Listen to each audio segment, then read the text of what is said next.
Number 105 میں قرآن مجید کو بتدریج تھوڑا تھوڑا نازل کر کے نازل کرنے کی حکمت یہ بتائی گئی کہ رسول ان پر ٹھہر ٹھہر کے پڑھیں گے، ان کے لیے قرآن کو سمجھنے میں آسانی ہوگی۔ مشرکین مکہ اعتراض کرتے تھے کہ کبھی آپ اللہ کہتے ہیں کبھی رحمان کہتے ہیں، ہم تو رحمان کو نہیں جانتے، تو اللہ نے فرمایا رسول کہہ دیجئے کہ معبود برحق کو تم اللہ کہہ کے پکارو یا رحمان کہہ کے پکارو، تم اسے جس نام سے بھی پکارو گے سب اسی کے نام ہیں، اور اسے پکارنے میں میانہ روی سے کام لو۔ آخری آیت میں فرمایا کہ اللہ کی نہ کوئی اولاد ہے، نہ کوئی اس کی سلطنت میں اس کا شریک ہے، نہ اسے کسی مددگار کی ضرورت ہے، اور آپ اس کی کبریائی کو بیان کرتے رہیے۔ آگے شروع ہو جاتی ہے سورہ کہف۔ اصحاب کہف کا نام تو سنا ہے نا ماشاءاللہ آپ حضرات۔ پہلے اس کی فضیلت میں ایک حدیث نہ بیان کروں؟ نبی کریم صلی اللہ علیہ وسلم نے فرمایا، یہ مسلم شریف کی حدیث ہے، دجال آئے گا قیامت کے قریب اور بڑے لوگوں کو گمراہ کرے گا، تو حضور نے فرمایا جو سورہ کہف کی 10 آیات زبانی یاد کر لے نہ وہ دجال کے فتنے سے بچ جائے گا۔ اللہ توفیق عطا فرمائے۔ اس سورہ مبارکہ کی آیت نمبر 9 سے اصحاب کہف کا ذکر شروع ہوتا ہے۔ اصحاب کہف، جب حضرت عیسیٰ علیہ السلام کو اللہ کریم نے چوتھے آسمان پہ بلا لیا نا، تو دقیانوس نام کا ایک بادشاہ ہوا بنی اسرائیل کے اندر، بڑا ظالم تھا، اس نے گمراہی پھیلا دی، اور جو لوگ معاذ اللہ کفر اور شرک نہیں کرتے تھے انہیں قتل کروا دیتا تھا۔ تو 7-8 نوجوان اپنا ایمان بچا کے بھاگے۔ او ہو اللہ اکبر، ساری دنیا مال بچا کے بھاگتی، وہ 7-8 نوجوان اپنا ایمان بچا کے بھاگے کہ یہ ہمیں کہیں کفر کی طرف نہ لوٹا دے، تو جا کے ایک غار کے اندر چلے گئے، تو ایک کتا بھی ان کے ساتھ ہو گیا۔ انہیں کتے کو بڑے روڑے مارے کہ یہ اگر بھونکے گا آواز نکالے گا تو ہم پکڑے جائیں گے، ہم نے تو چھپنا ہے، پر اس کو نہ ولیوں سے پیار ہو گیا تھا۔ اس نے کہا بھگاؤ جتنا مرضی مجھے، فطرت میری ہے کہ میں بھونکتا ہوں، پر جب اللہ کے ولی ہوں تو پھر میں ادب کرتا ہوں۔ یہ قرآنی واقعہ ہے۔ اچھا، یہ عین وہ واقعہ ہے قرآن مجید کا کہ جو بہت ساری چیزوں پر ویسے ہی نص ہے اور بہت ساری زبانیں ویسے ہی گنگ ہو جاتی۔ تو وہ 6-7 لوگ تھے، وہ چلے گئے غار کے اندر، جا کے انہوں نے پناہ لے لی۔ بادشاہ کو پتہ چل گیا کہ غار کے اندر ہے۔ اچھا، اللہ کی قدرت، جیسے ہی داخل ہوئے انہیں نیند آ گئی، یہ سو گئے۔ اور قرآن مجید کہتا ہے، قرآن مجید کے یہ لفظ ہیں کہ کتا غار کے منہ پر بازو پھیلا کے بیٹھ گیا، گویا اپنے مالکوں کی خدمت کر رہا ہے۔ اب میاں صاحب کی ایک بات کر لیں درمیان میں۔ میاں صاحب فرماتے ہیں جنہ تناں وچ عشق نہ رچیا کتے ہونا تھی چنگے، اور چلو مالک دیکھ کر راکھی کر دے صابر بھوکے ننگے۔ یہ دیکھو نا کہ اتنا تو ان کے اندر بھی کمال ہے، اپنے نا دونوں بازو پھیلا کے، کتا بھی غار پہ بیٹھ گیا، ان کو نیند آ گئی۔ بادشاہ نے پتہ کرایا کہاں بھاگ کے گئے، تو کہا وہ غار کے اندر ہیں۔ بادشاہ کہنے لگا کہ ان کی سزا یہ ہے کہ ایک دیوار چن دو غار کے منہ میں، غار کوئی بند کر دو۔ جس بندے کی ڈیوٹی لگائی نا غار چننے کی، بندہ بڑا نیک تھا، اس کو دیوار بنانے کا ذمہ دیا، اس نے نا دیوار بھی بنائی اور ایک تختی پہ نا سب کے نام لکھے، اور وہ تختی ایک صندوق میں رکھ کے وہاں بند کر دی، اور اسی طرح کی ایک تختی اس کے نیچے لکھا کہ ایک تختی ان کے ناموں کی نا میں مال خزانہ میں بھی بند کر رہا ہوں۔ اللہ تبارک و تعالیٰ کی قدرت کے بعد مفسرین نے لکھا ہے وہ 100 سال تک سوئے رہے، اور بعض نے لکھا ہے کہ 300 سال تک سوئے رہے۔ 300 سال کے بعد اس طرح ہوا کہ حکومتیں بدل گئیں۔ بیدروس نام کا ایک بادشاہ آ گیا، وہ بڑا نیک دل تھا، اس نے ہر طرف حضرت عیسیٰ علیہ السلام کی شریعت کا پھر سے نعرہ بلند کیا۔ اب نا کچھ لوگ ایسے تھے جو منکر ہو گئے تھے کہ مرنے کے بعد دوبارہ کیسے اٹھیں گے۔ بادشاہ ایک دن حجرے میں گیا، جا کے دعا مانگی، یا اللہ کوئی ایسی بات دکھا جس سے لوگوں کا ایمان پکا ہو جائے۔ اس طرح کے بادشاہ ہوا کرتے تھے۔ تو رب کریم نے کہا میں نے تو پہلے یہ راز چھپا کے رکھا ہوا ہے، کھول دیتے ہیں۔ اس نے دعا مانگی، اور ادھر کیا معاملہ ہوا، ایک چرواہا بکریاں چرانے والا وہاں سے گزرا، اس نے سوچا یہ دیوار ہے، اگر اس کا منہ کھول لوں نا کبھی تو میری بکریاں یہاں تھوڑا سا دھوپ کے اندر سستا لیا کریں گی۔ اس چرواہے نے کیا کیا کہ اس نے وہ دیوار گرائی تاکہ میری بکریاں اندر جایا کریں۔ وہ دیوار گرائی تو اس نے اندر 6-7 لوگ سوئے ہوئے دیکھے، اور کتا بھی سویا ہوا دیکھا۔ اللہ تبارک و تعالیٰ اپنی قدرت سے، اپنے فضل سے ان کی کروٹیں بھی بدلتا رہا، اپنی قدرت سے۔ ایک طرف انسان پڑا رہے نا تو اعضاء گل جاتے ہیں، ان کی کروٹیں بھی بدلی جاتی، مناسب روشنی بھی دی جاتی، حرارت بھی۔ اس نے دیوار گرائی تو ان کی آنکھ کھل گئی، ایک دوسرے سے کہنے لگے آج تو بڑی گہری نیند سوئے ہیں یار، آج تو لمبی نیند ہی پوری کر لی، چلو بھوک بڑی لگی ہے ایک دوست کو بھیجو۔ یہ سارا واقعہ قرآن مجید میں موجود ہے، میں اپنے لفظوں میں بیان کر رہا ہوں۔ جاؤ ایک دوست کو بھیجو بازار سے نا کھانا لے آئے، پیسے وہی 300 سال پرانی کرنسی۔ وہ جب نان بھائی کی دکان پہ گیا نا سامان لینے، اس کو پیسے دیے تو نان بھائی نے ہاتھ پکڑ لیا، کہنے لگا میاں تو کدھر سے آیا، یہ کون سے پیسے؟ اس نے کہا پیسے کاہے کہ میں بھی سوچ رہا ہوں کہ حالات بدلے ہیں، سارے حضرت عیسیٰ کا کلمہ پڑھ رہے ہیں، ماحول اور ہے۔ اس نے کہا تیرے ہاتھ کوئی خزانہ لگ گیا ہے، یہ تو ہم نام سنتے تھے کہ یہاں کوئی دقیانوس نام کا بادشاہ ہے، کوئی خزانہ، بتا کہاں سے لیے؟ شور ہوا، حاکم شہر تک خبر پہنچی، بادشاہ تک پہنچی۔ اس نے بتایا کہ بھئی ہم تو دقیانوس کے ڈر سے بھاگے ہیں، کل بھاگے ہیں یا آج سویرے، اتنا زیادہ ہمیں پتہ نہیں، کل یا آج سویرے بس نا، اتنا سا ہمیں یاد ہے کہ ہم گئے تھے۔ بہرحال وہ لوگ جمع ہو گئے، اکٹھے ہو گئے، غار تک پہنچے۔ اب جو غار کے اندر تھے وہ پتہ کہتے ہیں لگتا ہے ہمارا دوست پکڑا گیا ہے، پکڑا گیا ہے۔ تو اب بندے جمع ہو گئے، وہ اندر ڈر رہے تھے، تسبیح کر رہے تھے، اللہ کو یاد کر رہے تھے۔ ادھر یہ پہنچ گیا جب ان لوگوں نے یہ جیتا جاگتا رب کے فضل کا نمونہ دیکھا، اور بادشاہ نے کہا کہ یہ کیا ہے؟ صندوق کھولا تو اس کے اندر وہ تختی لکھی تھی کہ یہ ان کے نام ہے، یہ دقیانوس سے ڈر کے بھاگے ہوئے ہیں، یہاں یہ سو رہے ہیں، اور اسی کی ایک تختی میں نے فلان جگہ بھی دفن کیا، وہ تختی بھی وہاں سے نکل آئی۔ اب سب لوگوں کی آنکھوں میں آنسو آئے اور سب کہنے لگے لا الہ الا اللہ، لا الہ الا اللہ، لا الہ الا اللہ۔ سب کہنے لگے ان اللہ علی کل شیء قدیر۔ جب ان کی بات پوری ہو گئی، لوگوں کے ایمان پختہ ہو گئے، تو اصحاب کہف کہنے لگے کہ ہمیں اب اجازت ہے، ہم پھر دوبارہ غار میں جاتے ہیں۔ وہ غار میں گئے تو رب نے پھر انہیں موت عطا فرمائی، نیند عطا فرمائی، تحفہ دیا۔ بادشاہ نے پھر اس کے آگے دیوار بنائی اور وہاں بادشاہ نے ایک مسجد تعمیر کرا دی، لوگ زیارت کرنے جاتے۔ یہ اصحاب کہف کا ذکر ہے۔ اب یہاں ہمارے مفسرین نے لکھا ہے کہ وہ جو کتا تھا نا وہ بھی ساتھ ہی تھا۔ اللہ قیامت والے دن اسے انسانی، یا تو انسانی شکل ملے گی، یا جیسے رب کا فضل ہوگا رب کریم اسے بھی جنت عطا فرمائے گا۔ اس نے تبلیغ کی، دین کی، اس نے کیا کیا؟ تبلیغ کی، نمازیں پڑھی، روزے رکھے، حج کیا، 10 ہوتے صحیح اس کیتا کی۔ اسی آکھیے نا خدا کے فضل سے ہم پر ہے سایہ غوث اعظم کا، ہمیں دونوں جہاں میں ہے سہارا غوث اعظم کا۔ لوگ پریشان ہو جاتے ہیں، کہتے ہیں کس طرح کی بات کرتے ہو؟ تو میں نے کہا اصل میں تیرا عقیدہ کچا ہے، وہاں تو کتا چلا جائے ولی کے پاس تو رب اسے جنت دے دیتا ہے، تو جیگتا جاتا مومن جائے تو اللہ کیوں فضل نہیں فرماتا؟ اس سے آگے نا پھر آیت نمبر 32 ہے، اس میں اللہ تبارک و تعالیٰ نے 2 لوگوں کا واقعہ بیان کیا ہے۔ فرمایا ایک شخص کے انگوروں کے باغات تھے اور چاروں طرف سے انہیں کھجوروں کے درختوں نے گھیر رکھا تھا، اور درمیان میں کھیتی بھی تھی، اور بیچ میں دریا بھی بہہ رہا تھا، اور ان باغات نے بہت عمدہ فصل دی۔ ایک دن یہ شخص اپنے ساتھی سے کہنے لگا میرا مال اور افرادی قوت تم سے زیادہ ہے، مجھے یقین ہے کہ یہ باغ کبھی برباد نہیں ہوگا۔ اول تو مجھے قیامت کا یقین ہی نہیں معاذ اللہ، لیکن اگر قیامت آئی تو مجھے وہاں سے بھی بہتر مال ملے گا۔ اس کے دوسرے ساتھی نے کہا تو اپنی اصل کو بھول گیا ہے، اور تو نے اپنے خالق کی ناشکری کی جو کہ وحدہ لا شریک ہے۔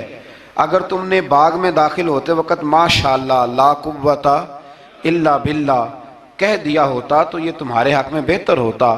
اگرچہ مال اور اولاد میں تم سے کم ہوں، لیکن میرا ایمان یہ ہے کہ اللہ تعالیٰ مجھے اس سے بہتر نعمت عطا کرے گا، اور آسمان سے کوئی آفت آئی اور تمہارا باغ تباہ و برباد ہو جائے گا، یا اگر اس کا پانی زمین میں دھس گیا تو پھر تم اسے تلاش نہ کر پاؤ گے۔ بالآخر اس شخص کا باغ برباد ہو گیا۔ وہ جو کہتا تھا نا مجھے یقین نہیں قیامت نہیں آئے گی، اس کا باغ ہی، اور وہ کف افسوس ملتے ہوئے کہنے لگا کاش میں نے شرک نہ کیا ہوتا، لیکن پھر اس کا کوئی نہ مددگار تھا اور نہ حمایتی۔ آیت نمبر 45 میں اللہ تعالیٰ نے دنیا کی زندگی کی ناپائیداری کو ایک مثال سے بیان فرمایا کہ آسمان سے بارش نازل ہوئی، گھنا سبزہ نکلا، پھر وہ سوکھ کر چورا چورا ہو گیا، جسے ہوا اڑا کے لے گئی۔ مال اور بیٹے تو محض جیتی دنیا کا سنگار ہے، جب تک تم زندہ ہو تب تک مال بھی ہیں اور بیٹے بھی ہیں۔ والباقیات الصالحات، ہاں اگر کچھ ہے باقی رہے گی تو تمہارے اچھے اعمال باقی رہیں گے، اور اگر اولاد نیک ہوئی تو وہ بھی باقیات الصالحات میں شامل ہو جائے گی۔ آیت نمبر 47 سے فرمایا کہ قیامت کے دن تمام روئے زمین پر ایک کھلے میدان کی صورت میں ہوگا، سب لوگ صف باندھے رب کے حضور اکیلے حاضر ہوں گے اور اپنے اعمال ناموں کو دیکھ کر خوف زدہ ہوں گے، کہیں گے ہائے افسوس اس اعمال نامے کو کیا ہوا، اس نے نہ کوئی صغیرہ گناہ چھوڑا نہ کبیرہ، مگر سب کو شمار کیا۔ آیت نمبر 50 میں حضرت آدم علیہ السلام کو فرشتوں کے سجدہ، ابلیس کی نافرمانی اور شیطان اور اس کی ذریت کے انسان کے دشمن ہونے کا بیان ہے۔ آگے پھر ذکر شروع ہو جاتا ہے حضرت موسیٰ علیہ السلام اور حضرت خضر علیہ السلام کا۔ یہ لفظ خضر بھی ہے اور خضر بھی ہے، یہ دو تین طریقوں سے پڑھا جاتا ہے۔ حضرت خضر کے بارے میں مختلف روایات ہیں کہ یہ ولی ہیں کہ نبی ہیں، لیکن مضبوط رائے اکثر بزرگوں کی یہی ہے کہ یہ بھی اللہ کے نبی ہیں، اور بعض نے لکھا ہے یہ ہمیشہ سے زندہ ہیں۔ یہ دو اللہ کے نبی حضرت الیاس علیہ السلام اور حضرت خضر علیہ السلام، یہ دونوں ہر سال حج میں بھی جاتے ہیں، ہر سال حج میں بھی جاتے ہیں، کیونکہ ایک روایت ملتی ہے کہ محبوب کریم علیہ السلام حج پہ گئے تو فرمایا میں الیاس اور خضر کو پہاڑوں سے اترتے ہوئے دیکھ رہا ہوں۔ تو جن کو اللہ نے کھلی آنکھیں دی ہوتی ہیں پھر انہیں زیارت بھی ہوتی ہے، انہیں یہ نظر بھی آتے ہیں۔ حضرت خضر علیہ السلام کو اللہ نے علم لدنی عطا فرمایا۔ یہ علم لدنی اللہ جس کو اپنے پاس سے عطا کر دے اس کو علم لدنی کہتے ہیں۔ حضرت موسیٰ علیہ السلام ایک دن تقریر کرتے ہوئے کسی نے پوچھا کہ آپ سب سے بڑے عالم ہیں، فرمایا الحمدللہ۔ تو اللہ کریم نے فرمایا نہیں ہے موسیٰ کلیم آپ سے بڑے بڑے بھی ہیں، بڑے بڑے لوگ ہیں۔ ہمارے ہاں مسئلہ ہے پا نہ پڑی اور لوگ مناظرہ کرنے آتے ہیں، کئی دفعہ لوگ نا مسئلہ بتاتے ہیں تو میں کہتا ہوں جناب آپ نے بتا دیا کہ اب آپ نے حکم کرنا ہے، اب آپ نے حکم کرنا ہے۔ کبھی کبھی کچھ لوگ ایسی باتیں کرتے ہیں وہ جی آپ ایک بندے کا نام لیتے ہیں ذکر کرتے ہیں، تو میں نے کہا چلو ہم نے بھی کہیں کچھ پڑھا ہی ہوگا نا تبھی تو ذکر کرتے ہیں، لیکن جو آتے ہیں نا لوگ وہ مشورہ تمہارے دور میں ہے ہی نہیں، جس نے جو لائن پڑھ لیا ہے وہ اس پہ پکا ہو گیا، سارا نہیں نہ پڑھا، سارا پڑھے پھر بات سمجھ میں آتی ہے۔ حضرت موسیٰ کلیم اللہ کے نبی ہیں اور کیا بات ہے ان کی، اور یہ بھی اللہ کا فضل ہوا حضرت موسیٰ نے یہ بات کی تبھی تو ہمیں اتنی شاندار حکمتوں کے پھول ملے، یہ بھی حضرت موسیٰ کا ہی کمال ہے۔ تو حضرت موسیٰ نے کہا کہ اے اللہ وہ جو مجھ سے بڑا ہے عالم ہے وہ کہاں ملے گا جس سے میں حکمت کی بات سیکھوں، تو فرمایا جہاں مجمع البحرین ہے نا دو دریا ملتے ہیں وہاں وہ ملے گا۔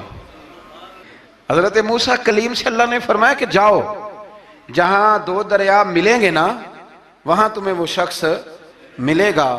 تو یا اللہ میں کس طرح، فرمایا زادرہ ساتھ لے جاؤ کھانے پینے کا سامان۔ حضرت موسیٰ کلیم لے گئے، مچھلی بھی لے گئے، فرمایا یہ مچھلی جہاں تمہارے برتن سے نکل کے دریا میں داخل ہو وہاں دریا میں شگاف پڑ جائے گا، وہاں وہ تمہیں شخص ملے گا۔ حضرت موسیٰ نے اپنے خادم حضرت یوشع بن نون علیہ السلام کو بھی ساتھ لیا، یہ بعد میں حضرت موسیٰ علیہ السلام کے جانشین ہوئے۔ یہ دونوں سفر پہ نکل گئے، ایک جگہ پہ پہنچے جہاں پہاڑ تھا ساتھ دریا بھی تھا، اس کے نیچے آرام کرنے لگے۔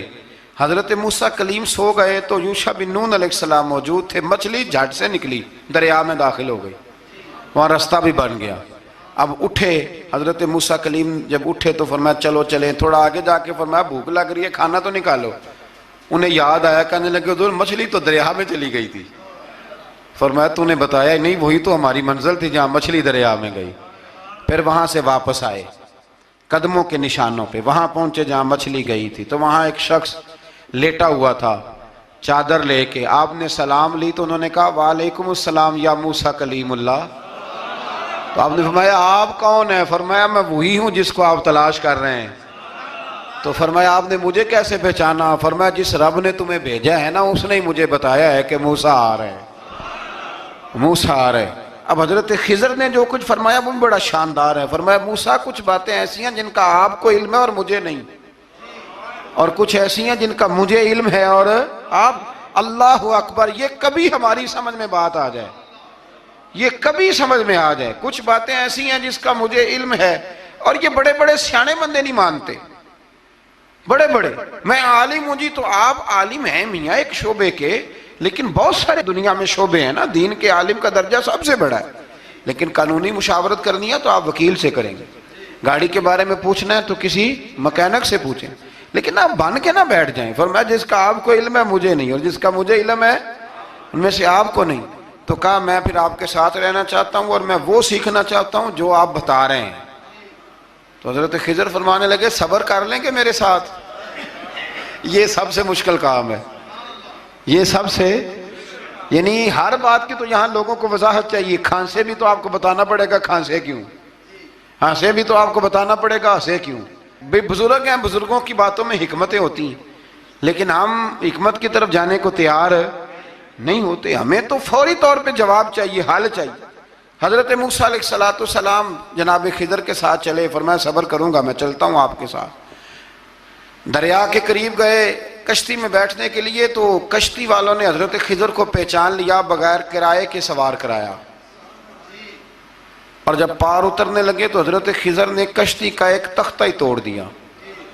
حضرت موسیٰ کہنے لگے یہ آپ نے کیا کیا؟ انہوں نے نیکی کی، آپ نے تختہ توڑ دیا. فرمایا آپ کو کہا تھا نا آپ نے صبر نہیں کرنا، آپ کو کہا تھا نا.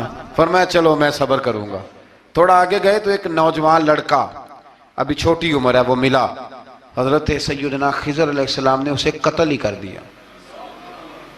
فرمانے لگے آپ نے قتل ہی کر دیا؟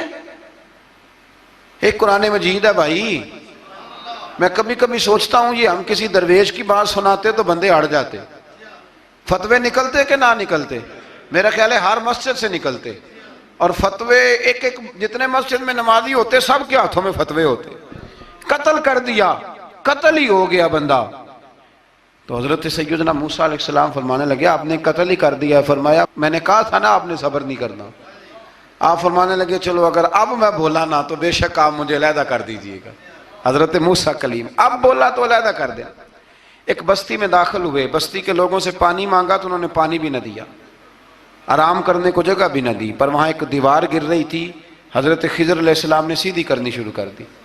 ساری دیوار بنائی. تو حضرت موسیٰ کہنے لگے کن لوگوں کی خدمت کر رہے ہو جنہوں نے پانی بھی نہیں دیا، انہوں نے پانی تک نہیں پوچھا. فرمانے لگے بس بھئی آپ نے وعدہ کیا تھا کہ اب بولیں گے تو بے شک علیحدہ کر دینا. آپ بولیں اب آپ کا اور میرا ساتھ زیادہ نہیں چل سکتا. آپ بولیں. جو بول پڑے نا،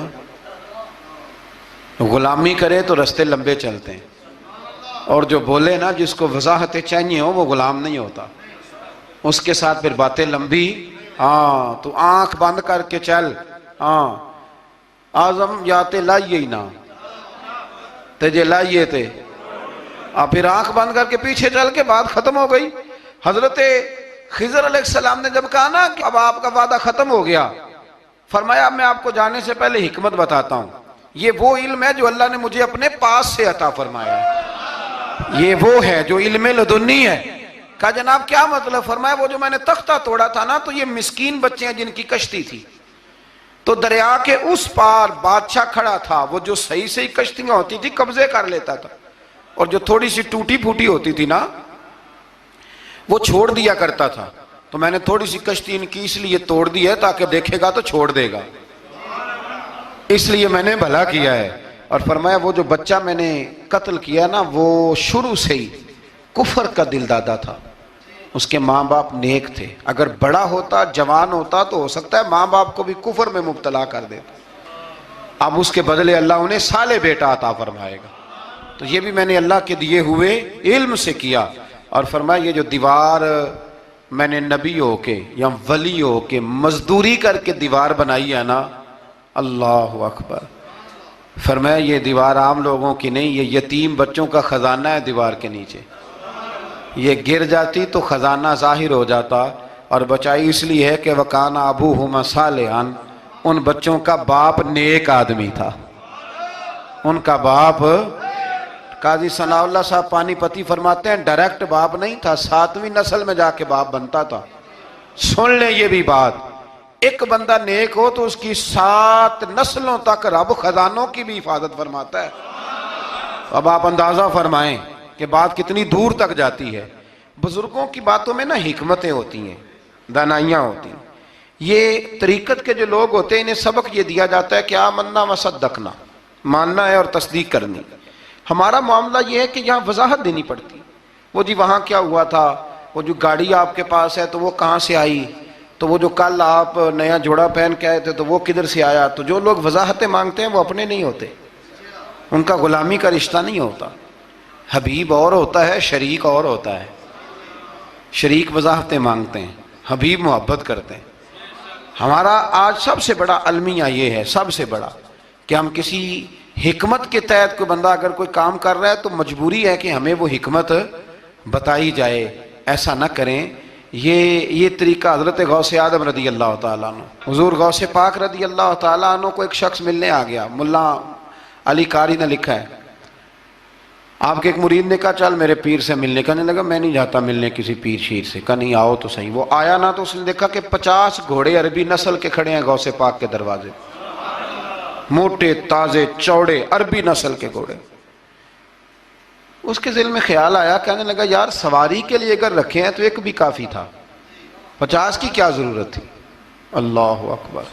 اب واقعی 50 کھڑے تھے، مرید کے پاس جواب ہی کوئی نہیں تھا، کہنے لگا یار پتہ مجھے بھی کوئی نہیں، لیکن حضرت صاحب نے رکھے ہیں تو حکمت ضرور کوئی ہوگی، حکمت ضرور کوئی، اس کی کوئی حکمت ہوگی۔ اللہ اکبر۔ وہ چلے گئے واپس۔ وہ روز تنقید کرتا، کیسا تیرا پیر ہے 50 گھوڑے رکھے ہوئے، کیسے تیرا پیر ہے 50 گھوڑے رکھے ہوئے۔ کچھ دن گزرے تو ملا علی قاری کہتے ہیں وہ اعتراض کرنے والے کے پیٹ میں کوئی تکلیف ہوئی، بغداد کے سب سے بڑے طبیب کے پاس گیا۔ اس نے کہا تیرا تو جگر تباہ ہو گیا ہے، عربی نسل کا ایک گھوڑا چاہیے، اس کو ذبح کریں گے، اس کا جگر نکالیں گے، اس کی دوائی بنا کے تجھے کھلائیں گے، اور 50 گھوڑے ہوں گے تو بچے گا۔ اب پریشان ہو گیا، کہنے لگا گھوڑے ہیں تو صحیح، پر جو میں حال کر رہا ہوں گا گھوڑے تو نہیں ملیں گے، میرا تو جوتوں والا کام ہے، وہ شاید مل جائیں۔ لیکن جب انسان مرنے لگتا ہے تو پھر اس کو ڈوبتے کو تنکے کا سہارا۔ اپنے دوست کے پاس گیا، کہنے لگا چل تیرے پیر کے پاس چلیں۔ اس نے کہا تجھے نہیں لے کے جانا، تو تنقید کرتا ہے۔ کہتا ہے ایک دفعہ چاہیے کیا، کہا گھوڑے۔ کہنے لگا تیرے لیے رکھے ہیں کوئی، جا دوڑ جا، میرے حضرت صاحب کی ضرورت کیا ہے۔ لیکن جب غوث اعظم کی خانقاہ میں داخل ہوئے نا تو حضور غوث اعظم اٹھ کے ملے۔ اللہ والے دلوں میں باتیں نہیں رکھتے، ماتھا چوما اور فرمانے لگے میاں تو ایک دن نا میری گلی سے گزر رہا تھا تو میری تیرے اوپر نظر پڑی، تو مجھے نظر آیا تو بیمار ہوگا، اور تیرا علاج عربی نسل کے 50 گھوڑوں کی وجہ سے ہوگا، تو میں نے تیرے لیے لا کے کھڑے کیے ہوئے ہیں، تیرے لیے ہی کھڑے کیے ہیں۔ اب تو نا گھر بھی لے جانے کی ضرورت نہیں، چارہ بھی میرے مرید ہی ڈال دیا کریں گے۔ تو اس طرح کرنا، روز آنا ایک گھوڑا لے جانا، پھر اگلے دن آنا تو دوسرا۔ وہ خدا کے بندے تیرے لیے رکھے تھے، تو تنقید کر رہا ہے۔ اللہ کے بندے پردہ پوش ہوتے ہیں۔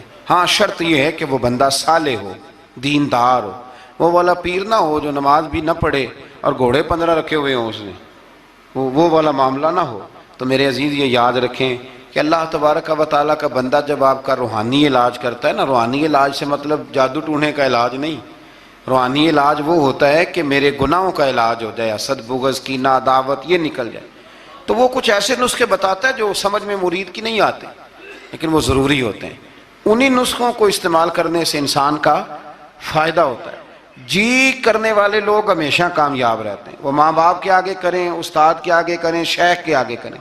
اور جن کو وضاحتوں کی ضرورت ہوتی ہے، ہاں ایک شرعی بات ضرور ہے، وہ ضرور سن لیں۔ اگر آپ کو کہیں کچھ شرعی قباحت نظر آئے جو قرآن و سنت سے ٹکراتی ہو تو وہ آپ پر فرض ہے آپ اپنے مرشد سے پوچھیں۔ کتنی بڑی بات کر رہا ہوں، یعنی جو چیز قرآن و سنت سے ٹکرا رہی ہو اس کی وضاحت طلب کرنا ضروری ہوتا ہے، اور جو دین سے نہ ٹکرائے اس پر آپ وضاحتیں پوچھتے ہیں تو پھر اس کا مطلب ہے کہ آپ علاج کرانے میں سنجیدہ نہیں ہیں۔ اللہ تعالیٰ قرآن مجید کو سمجھنے کی توفیق